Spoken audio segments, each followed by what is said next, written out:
A'udzu billahi minasyaitonir rajim. Bismillahirrahmanirrahim. Alhamdulillahi rabbil alamin. Wassalatu wassalamu ala asyrofil mursalin Sayyidina wa maulana Muhammadin wa ala alihi wa sahbihi ajma'in. Rabbi shrah li sadri wa yassir li amri wahlul 'uqdatam min lisani yafqahu qawli.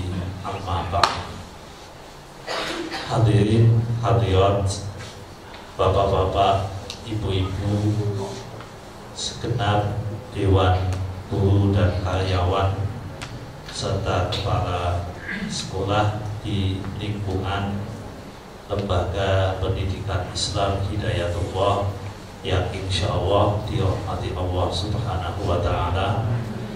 Yang pertama dan utama, marilah kita senantiasa memanjatkan puji syukur kehadiran Allah Subhanahu wa Ta'ala atas limpahan nikmatnya kita dipertemukan kembali di majelis yang insya Allah penuh barokah dalam keadaan sehat walafiat, tiada kurang satu apapun. Salawat salam kita haturkan pada junjungan kita Nabi Agung, Nabi besar Muhammad Sallallahu Alaihi Wasallam. Semoga kelak di yaumil qiyamah kita berhak mendapatkan syafaatnya. Amin ya rabbal alamin. Bapak Ibu yang saya hormati, kita akan melanjutkan bahasan kita. Insya Allah bahasan kita pada kesempatan ini surat Al-Baqarah ayat nomor 5. A'udzu billahi minasyaitonir rajim. Bismillahirrahmanirrahim. Ulaika ala hudam min rabbihim wa ulaika humul muflihun. Beberapa waktu yang lalu kita membahas tentang keyakinan terhadap akhirat. Jangan ragu, jangan ingkar.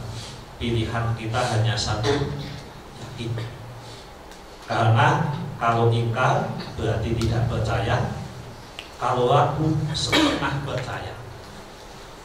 Mestinya memang wabil akhirati hum yuqinun, muttaqin itu yakin terhadap hari akhirat. Semakin yakin, semakin rajin kita beribadah. Semakin yakin, semakin tinggi level keberpihakan kita pada akhir. Kita itu punya sudut pandang, kita punya pikiran, kita punya harta, kita punya benda, kita punya waktu. Keberpihakan pada sesuatu lah yang menghabiskan itu semua. Maka ada satu istilah, kalau Anda punya harta, maka habiskanlah harta itu untuk kebaikan. Sebab kalaupun tidak engkau habiskan harta itu untuk kebaikan, hartamu akan habis, tapi tidak untuk kebaikan. Jadi endingnya sama-sama habis.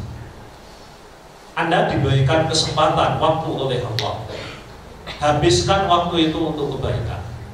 Kalau tidak digunakan untuk kebaikan, waktu Anda akan habis, tetapi tidak untuk kebaikan.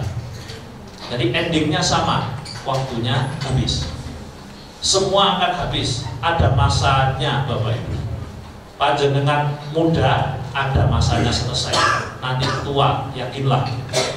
Orang muda pasti tua. Walaupun dia masih merasa muda, kata Nabi, manusia itu muda dalam dua hal. Katanya begitu. Walaupun udah putih rambutnya, walaupun udah tua, jalannya masih sudah sempoyongan, itu dia masih muda. Di mana? Pertama untuk urusan harta benda, muda terus. Kayaknya itu mau hidup lebih lama, 1000 tahun lagi kalau boleh. Jadi Orang Yahudi digambarkan Allah, yawaddu ahaduhum law yu'ammaru alfasana. Mereka sangat menginginkan seandainya mereka diberikan waktu 1000 tahun. Padahal wa ma huwa bimuzahzihi minal. Jadi itu tidak akan berdampak apapun. Maka Bapak Ibu, Anda punya waktu habis, Anda punya dunia habis, Anda punya jabatan habis, Anda punya kekuatan habis. Tinggal habis untuk apa itu? Nah makanya kemarin di ayat nomor 4 kita sampaikan, monggo buktikan level keyakinan kita kepada akhirat dengan berpihak ke sana. Berpihak ke sana, waktu kita lebih berpihak ke sana, pikiran kita lebih berpihak ke sana, harta kita lebih berpihak ke sana. Itulah wujud tanda wabil akhirati hum yuqinun, mereka yakin terhadap hari akhir. Nah kita lanjut Bapak Ibu di ayat nomor 5. Ulaika ala huda, mereka yang tersebut mulai ayat nomor berapa? Nomor 3. Mulai ayat nomor 3 sampai 4, ulaik. Jadi ulaika, mereka semua itu yang tersebut di situ ala hudan, di atas petunjuk. Saya tidak tahu kenapa kok pakai ala bukan fi. Di dalam petunjuk, tapi ini di atas petunjuk. Menggunakan bahasanya tidak fi hudan, tapi ala hudan. Orang itu di atas petunjuk. Karena Bapak Ibu, petunjuk mestinya kita pakai. Kalau kita di bawah petunjuk kan kayak payung. Nih, nah, Nih, ini kita kasih sini. Ini kan di bawah petunjuk namanya. Bukan berarti ini kitab harus diinjak, bukan. Artinya Bapak Ibu, petunjuk itu untuk diikuti. Buat apa panjenengan lihat ada dila berarti S, kasih stay, itu kan dila berarti, tapi kita tidak memakainya. Itu petunjuk yang tidak ada fungsinya. Maka mestinya orang itu berada di atas petunjuk, maksudnya bahwa dia mengikuti petunjuk itu. Petunjuk yang sudah ada ikuti. Setiap orang yang mengikuti petunjuk, dia selamat, apapun. Makanya di mana-mana itu, kalau kita naik pesawat contohnya, kan pramugari wajib memberikan petunjuk. Kalau suatu saat pesawat jatuh, ada bahaya, terjadi turbulensi umpamanya, maka ada prosedur. Dan sebenarnya kita itu sudah diberi petunjuk oleh Allah. Kita mau menghadapi apapun itu sudah diberikan petunjuk. Kalau sederhananya petunjuk ini begini Bapak Ibu. Ini sederhananya, bahwa apapun yang terjadi pada diri kita, itu panitianya sudah bekerja keras. Kita berkumpul di sini, itu ada panitianya. Siapa panitianya? Malaikat. Orang mau jatuh aja, saya mungkin boleh gambarkan begini. Orang mau mati, itu malaikat pencabut nyawa, malakal maut atau malaikat Israel, setahun sebelumnya sudah dikasih SK. Kan ketol berarti si X mati ini sesuk, wis dicatat, tentu udah dicek. Kita desain matinya bagaimana? Itu by desain Bapak Ibu. Oh, mati ini gak bisa kepleset nih dalam piye. Lamane ngoten. Itu kepleset. Lah piye? Ana oli tumpah. Oke. Kapan itu terjadi? Besok hari Jumat tanggal 32 Agustus. Tidak apa-apa mungkin contoh kok. Hari Jumat tanggal 32 Agustus pukul 10 ya. Oke. Berarti oli itu kan harus ada. Harus ada. Maka harus ada orang yang meledor oli ini bocor. Harus ada itu. Berarti didesain dulu. Dia teledor dulu. Bagaimana cara dia teledor? Gelut sih kayak bujuni dan teledor. Tuh, by desain Bapak Ibu. By desain. Terus jatuh ke situ karena ini nanti harus mati jam 10 lebih 10. Orang yang lewat jangan boleh lewat sini. Jadi setiap kendaraan akan dibelokkan. Tapi ya caranya, wah ini kono tulisan terus, minggu apa-apa nggak tahu. Yang jelas ada timnya ini. Minggu apa? All ini pun tidak boleh garing. Makanya status matahari, kamu harus kerjasama. Kalaupun kamu menyinai, jangan kau berikan kekuatanmu untuk menghisap itu. Biar tetap ini. Jadi fungsi meleset ini tetap by design. Nah kalau kita menyadari bahwa semua yang terjadi itu by design, bahkan setahun sebelumnya sudah didesain oleh Allah, sudah SK-nya. Kalau orang mau mati itu 1 tahun sebelumnya sudah dikasih. Bapak bisa mengatakan 1 tahun sebelumnya? Bagaimana? Di surat Ad-Dukhan ayat nomor 3 dan ayat 4 itu menggambarkan yang ditafsirkan oleh para ulama menuju ke arah situ. Inna anzalnahu fi lailatin mubarakah fiha yufqahu kullu amrin hakim. Al-Quran itu diturunkan pada malam yang diberkahi, yaitu malam Lailatul Qadar. Fiha, di malam itu yufraqu kullu amrin hakim, dibagi urusan-urusan yang penting. Maka para ulama mengartikan itu bahwa malam Lailatul Qadar adalah malam andum SK, khususnya kematian, rezeki, musibah. Karena harus ada panitianya, malaikat kan tidak boleh gegabah, harus terjadi. Nah, orang yang melakukan Bapak Ibu di atas petunjuk, melihat sesuatu itu tidak pernah mengeluh, itu tandanya. Tidak pernah menyalahkan. Umpamane mau aku lewat ini, yola kepleset, ibu ngenyek kau panitia ini. Jadi, makanya kan tidak boleh kita mengatakan seandainya saya tadi tidak begini, maka tidak akan terjadi ini. Itu ucapan dalam syariat Islam mengandung makna keingkaran terhadap takdir, meskipun itu makna tipis. Makanya kalau panjenengan tidak boleh mengatakan, wah umpamane ini aku ngono, umpamane ngono aku ini. Tidak boleh. Tidak boleh itu. Kenapa? Karena menunjukkan ke arah situ. Berarti kita tidak ala bukan ini. Kita bukan dalam di atas petunjuk ini. Kalau model kita begitu, menyesal silahkan, tetapi menyalahkan keadaan dan menggunakan kalimat-kalimat seandainya itu tidak perlu kita lakukan. Boleh evaluasi diri, boleh. Bahkan kita menyalahkan satu kejadian meskipun itu salah, dalam konteks kedirian kita itu tidak baik. Contoh, si A punya anak namanya Ahmad umpamanya. Lah Ahmad ini masih muda, karena ini kejadian model kayak gini pernah terjadi. Ahmad ini masih muda, nggak bisa naik sepeda motor. Siang-siang diampiri sama temennya, Mas, ayo takjil dolan. Nah dia memang mau, akhirnya mau. Orang tuanya udah mengatakan, Dek, kok gak usah dolan mau mendung. Dijawab nggak apa-apa, wong nyatanya belum hujan. 2 jam kemudian bapaknya mendengar kabar bahwa anaknya si Ahmad tadi kecelakaan mati. Yang di depan sehat juga nggak kenapa-apa. Karena menghindari sesuatu kuanting mati.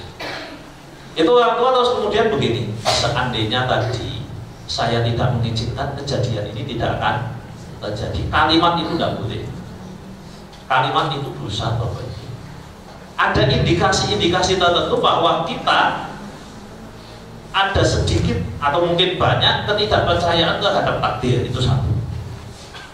Yang kedua, seakan-akan kita itu bisa mengubah takdir dengan kalimat seandainya, padahal itu tidak bisa. Jadi ala bukan mensikapi keadaan mestinya begitu. Makanya kalau Rasulullah menyampaikan alhamdulillahi ala kulli halin, terima kasih, segala puji bagimu ya Allah atas apapun yang terjadi, karena Rasulullah paham bahwa desainnya itu sudah bagus.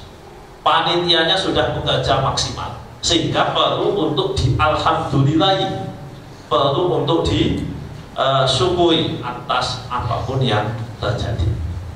Ini ala hudan.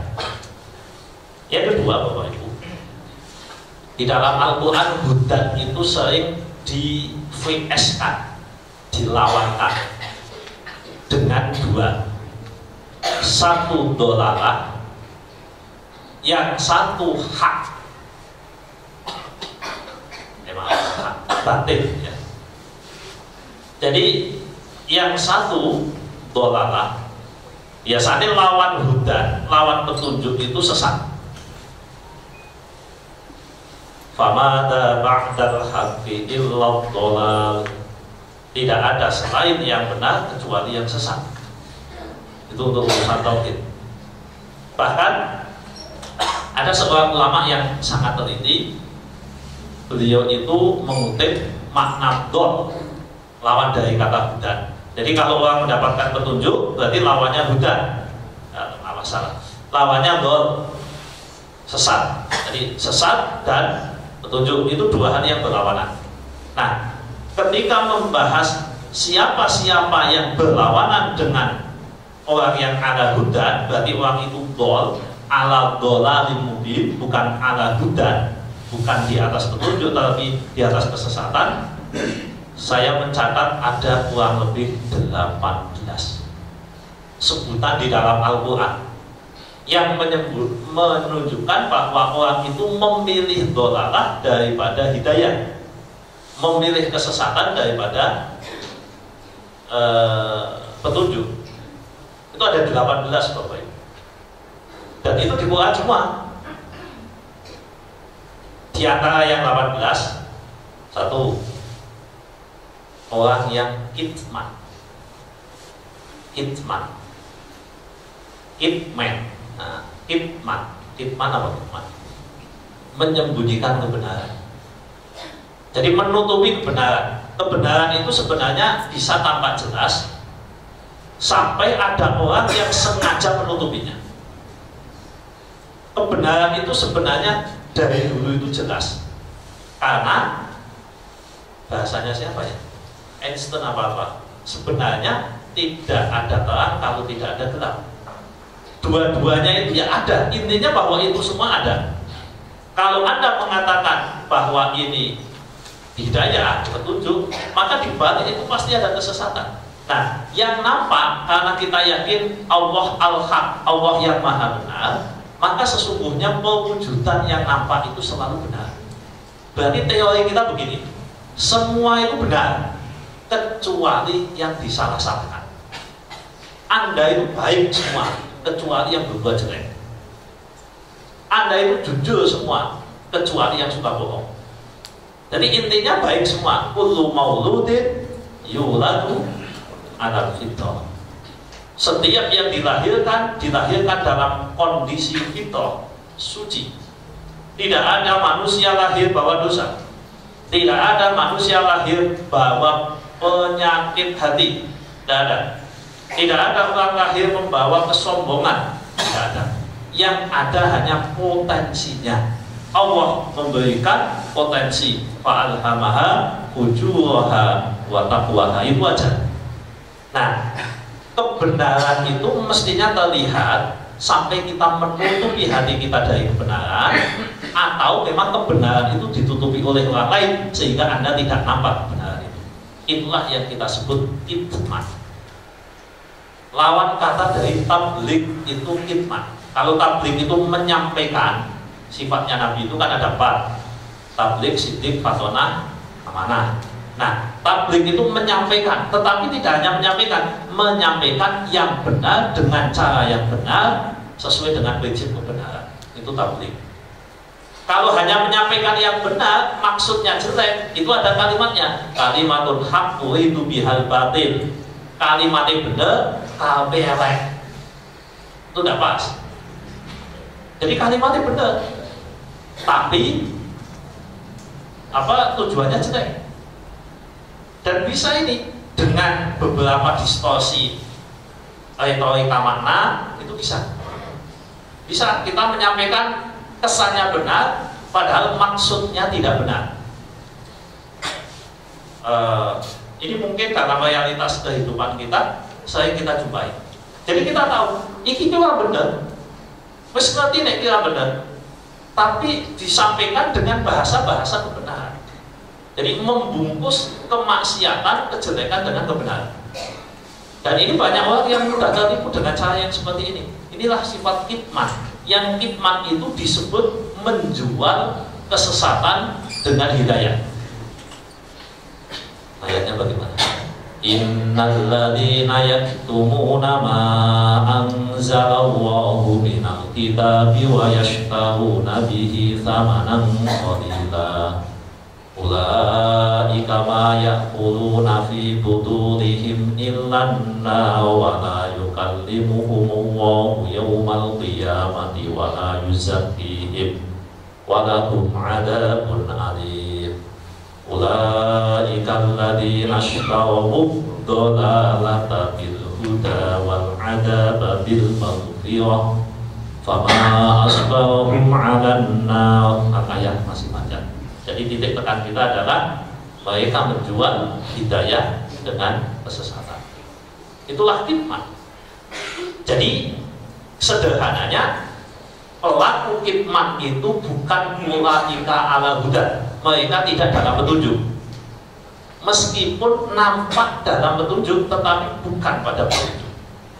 Ini kitman. Makanya Bapak Ibu, kita jangan membiasakan diri menyembunyikan kebenaran. Kalau benar, sampaikan apa adanya. Jadi kita harus tahu apakah itu benar atau salah, antara hak dan batil. Kita harus membedakan. Dan lembutnya hak dengan batil mungkin perbedaannya setipis antara gandum karo glepung. Gandum karo glepung nek boten nate ning dapur angel bedakene. Padha putih, padha lembute, tapi nek ditemek oh kasare beda. Itulah perbedaan antara hak dan batil. Jadi hak dan batil, apalagi di era modern ini, bedanya tipis. Sebab Allah tahu ada sebagian yang talbisunal haqqa bil batil. Batil dan hak itu dicampur adukkan. Saya jadi ingat pelajaran fikih Bapak Ibu. Di kitab fikih itu ada kitab namanya Kitabul Ramyi wal Musabaqah. Itu di kitab Fathul Bari pada di Fathul mungkin kalau tidak salah juga ada.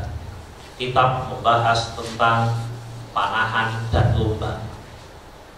Nah, di situ digambarkan lomba panah sudah terjadi pada zaman Nabi, dan perlombaan yang lain namanya musabaqah sudah ada, seperti musabaqah belut.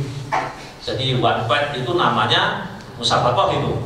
Kan kalau kita kan kesannya musabaqah tilawatil Quran, musabaqah hifdzil Quran, musabaqah hifdzil hadis, itu musabaqah. Tapi kalau atau musabaqah tinju, nah ini kan sama. Sebenarnya podo wae kuwi jenenge musabaqah.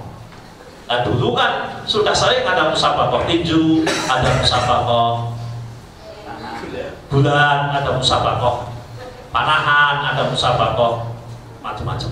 Nah, yang dibahas di situ adalah bagaimana kita membedakan hak dan batil. Bagaimana membedakan antara itu baik dan itu tidak baik, itu benar dan itu tidak benar. Yaitu ketika bicara hadiah. Kan kita sadar, wong jenenge lomba ana hadiah, wajar. Dari zaman dulu begitu, zaman Nabi begitu, yang namanya lomba ya ana hadiah. Lomba ana hadiah ya ana peserta enggak dong. Jadi lomba memang ada hadiahnya. Nah, biasanya yang terjadi pada zaman jahiliyah itu, taruhlah ada lomba panah, mendaftar 1 dinar, 1 orang 1 dinar. Nanti yang paling tepat, yang paling akurat sesuai dengan yang dikehendaki, manah apa? Kalau manahnya manah kucing ya kucing, manahnya manah apa? Tikus ya tikus. Karena dulu kan biasa Hamzah itu termasuk jagoan di dalam lempar tombak, melempar tikus.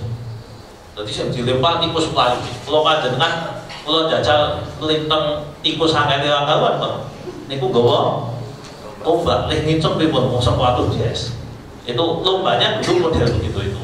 Pacuan kuda, lomba bulan dan seterusnya. Nah, sesudah ini ada berapa? Oh, ternyata ada 100 peserta. Berarti kan dapat 100 dinar kan dari pendaftaran. Nanti yang menang dapat nomor 1 dapat 50 dinar. Nomor 2 dapat 20 dinar. Nomor 3 dapat 10 dinar. Dan begitu dilakukanlah itu. Itu namanya judi. Nah, ini kan beda, ini kan angel. Judi dengan lomba. Di titik mana bedanya? Kalau dalam syariat Islam itu bedanya di muhalilnya. Jadi muhalil itu ada dua. Satu muhalil musabaqah, yang kedua muhalil talak 3. Jadi muhalil talak 3 itu maksudnya ada orang ditalak 3 kali, maka dia pengen kembali ya syaratnya boleh koncone, Mas tolong PO bojoku sedilo. Mengko tapi pisan wae ya lek kumpul baru lek pegatan. Nek bal pegatan aja balen meneh, engko rampung masa hidayah tak baleni meneh. Itu jenenge muhalil tapi dosa. Dosa tapi sah. Jadi dosa tapi sah. Ya dosa tapi sah. Kan memang akad nikah itu begitu dosa, tapi dosa karena udah ada rencana. Itu muhalil. Muhalil yang kedua adalah muhalil lomba. Ya lomba seperti tadi, ada 100 orang, bayar semua, nanti hadiahnya diambil dari iuran bersama, itu jelas judi. Agar tidak judi harus ada muhalilnya, 1 atau 2 orang punya hak yang sama, ikut daftar, ikut lomba, tapi dia tidak bayar. Nanti kalau dapat nomor 1, dia tetap dapat 50 dinar. Kok nek muni? Ya sampean melu lomba ya. Nek menang tapi wah itu hadiah, ya judi padha wae. Jadi ini membedakan antara hak dengan batil itu kayak bedake apa niku? Gandum karo glepung niku. Bedanya susah. Hanya orang yang mau memahami, mau meresapi yang bisa mengetahui tentang bedanya hak dengan batil. Maka ketika kita membahas tentang kitman tadi, menyembunyikan, yang pertama kita harus tahu dulu mana benar, mana salah. Kalau tidak tahu mana benar, mana salah, kita akan tertipu dengan salah yang kelihatan benar dan benar yang kelihatan salah. Kita akan tertipu dengan cara itu. Dan orang yang punya kemampuan kitman, menyembunyikan itu sangat lihai di dalam menyembunyikan antara boleh dan tidak boleh. Dan di era modern seperti ini, filtering kita biasanya lemah. Kita lemah filternya seperti itu, sehingga kita ketok apik. Nah, ketok apik ngoten niku kudune ditelisik, ditelaah secara mendalam. Oh, iki apik tenan po boten. Di kitman itu bahaya, Bapak Ibu. Maka sekali lagi, jangan sampai kita punya penyakit senang menyembunyikan kebenaran. Kalau benar, katakan benar walaupun itu merugikan kita. Ada kebenaran-kebenaran yang merugikan kita. Jadi kalau kita sampaikan, itu merugikan. Ya, jadi kalau kita sampaikan, rugi kita. Bisa kebenaran. Tetapi dalam syariat Islam tetap qulil haqqa walau kana murra. Jadi ibu-ibu umpamane pas ngaji, ibu ngaji ini sekolah sidi, sekolah 10 ayat. Dan tentu tekan surat An-Nisa ayat 1 sampai 10 kan ada masalah poligami. Yo jadi dilewati. Bu, ini ayat tidak tepat untuk kita. Oleh karena itu kita lewat aja ya. Ya, langsung saja An-Nisa ayat 80 umpamane. Nah, ini tidak perlu ini. Ini kalau kita terangkan geger panas ini. Nah, tidak boleh begitu. Itu namanya kitman, menyembunyikan. Niat menyembunyikan kebenaran. Kalau memang harus disampaikan, sampaikan. Kalau memang harus ungkapkan. Jangan kita menyembunyikan. Tuh ulaika ala dolalah. Wong kuwi berarti wa itu hidayah. Kalau senengane menyembunyikan kebenaran. Tadi innal ladzina yaktumuna ma anzalallah minal kitab wa yashtaruna bihi tsamanan qalilan ulaika ma yaquluna fi budunihim illa nar, dan seterusnya. Tadi mereka menjual hidayah dengan sholat. Terus Bapak Ibu lawan dari hudan lagi. Tadi kan ada 18 satu hikmah. Yang kedua adalah asyir, musyrik. Musyrik itu juga termasuk dolalah. Makanya orang musyrik itu tidak ala hudan, tidak di atas petunjuk.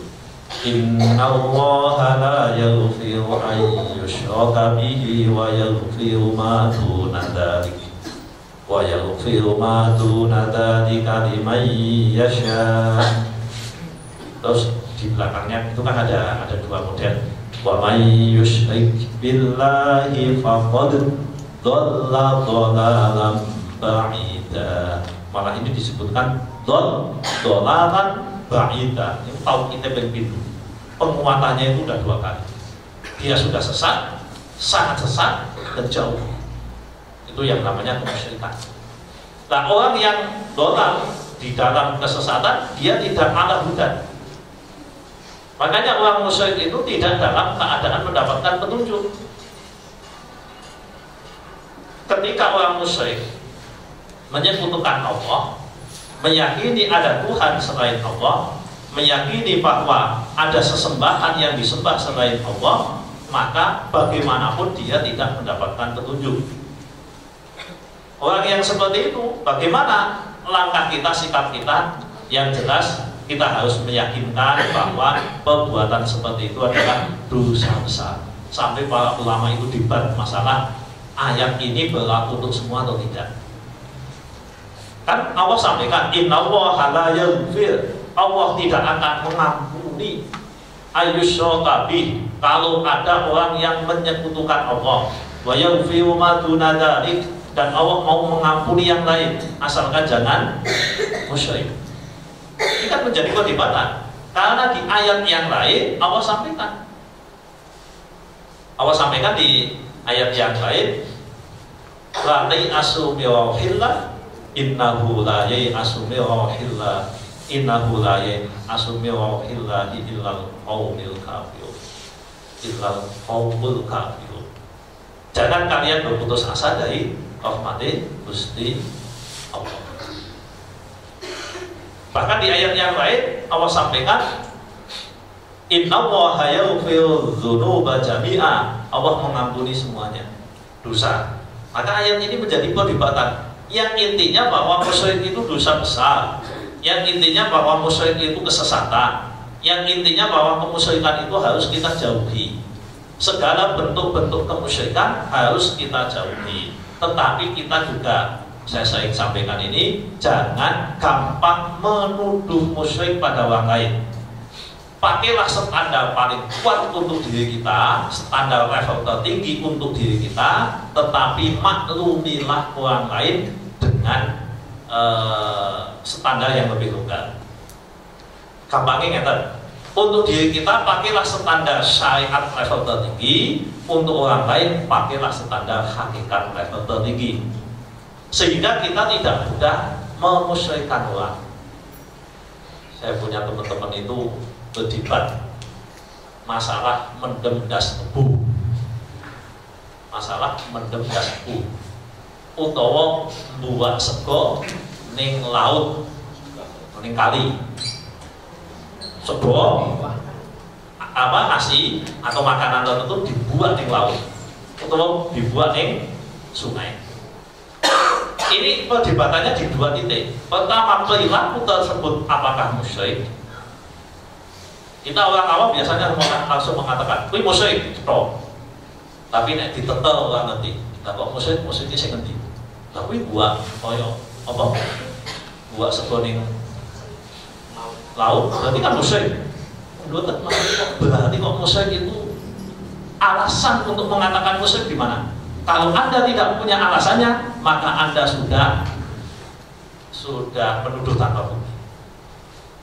Makanya ini dibahas rame. Jadi pembahasannya pertama masalah apakah itu musyrik atau tidak. Yang kedua itu bagian dari tabdil atau tidak, memubadilkan barang apa tidak. Ini bahasanya ini di teman-teman yang agak pintar urusan fikihnya. Ini masalah seperti ini. Yang intinya adalah tidak mudah untuk menyebutkan orang lain, oh Anda itu musyrik. Anda musyrik karena melakukan ini. Ada orang yang menyebutkan air punya kekuatan dikatakan sebagai musyrik. Nanti dulu, sejak dulu memang air sudah punya kekuatan. Nyatanya air kumpul dari 3 triliun liter terus lampu mono langsung entek kabeh kok. Habis itu punya kekuatan ketika banyak. Bahkan panjenengan Bapak Ibu, kalau kita lihat di kitab-kitab fikih itu disampaikan yang punya kekuatan menghilangkan hadas dan najis itu hanya air. Wah biasa kan? Padahal itu kekuatan maknawi itu, bukan kekuatan dohir, kekuatan maknawi. Anda hadas kecil, kemudian wudhunya kok pakai batu, itu tidak sah. Wudhunya kok pakai selain air, itu tidak sah. Tidak bisa. Karena yang punya kekuatan menghilangkan hadas itu hanya air. Itu kan namanya kekuatan yang diberikan oleh Allah tentunya. Jadi kita meyakini bahwa itu punya kekuatan.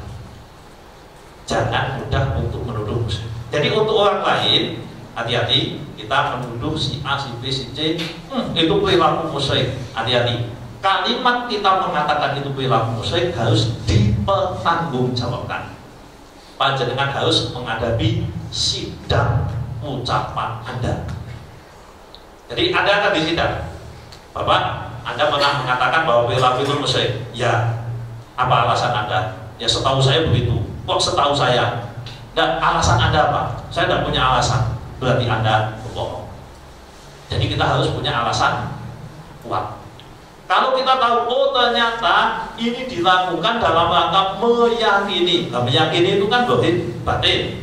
Batin itu harus melalui analisa yang mendalam. Kita tidak boleh mengatakan meyakini si A melakukan ini berarti pasti begitu. Itu kebablasan.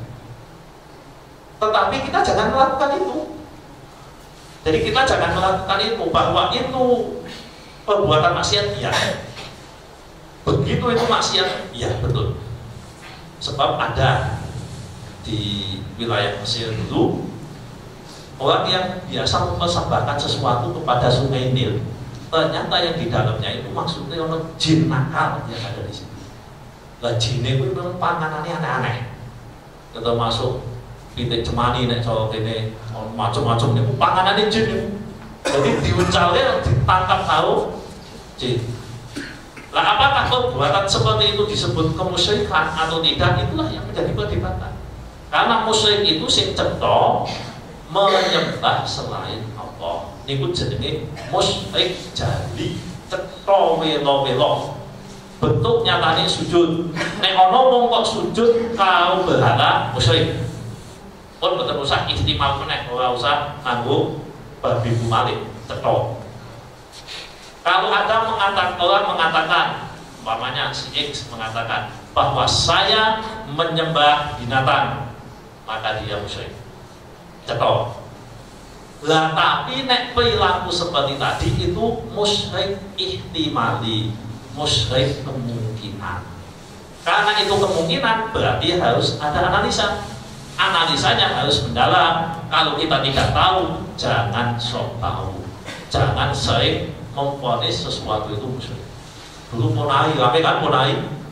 Wah, kayak musyrik, kayak Ponai ngajari musyrik. Sik. Cetak kese, sing musyrik sing di, sing boten sing ngendi. Anda menuduh siapa? Karena tuduhan Anda di akhirat akan dipertanggungjawabkan. Kalau nuduh tanpa ilmu, jelas itu sebuah perilaku kemaksiatan. Nuduh tanpa ilmu.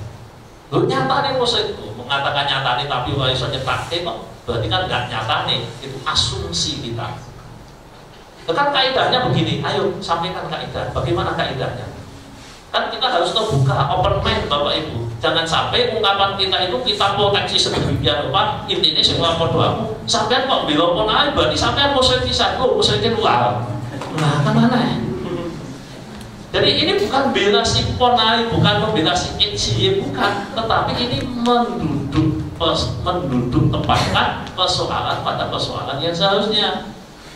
Nah, kadang orang itu kan pakainya begitu. Begitu si A ini memposisikan diri sebagai yang tidak seide, maka dikatakan oh dengan yang lain. Nah, itu betul pas Bapak Ibu.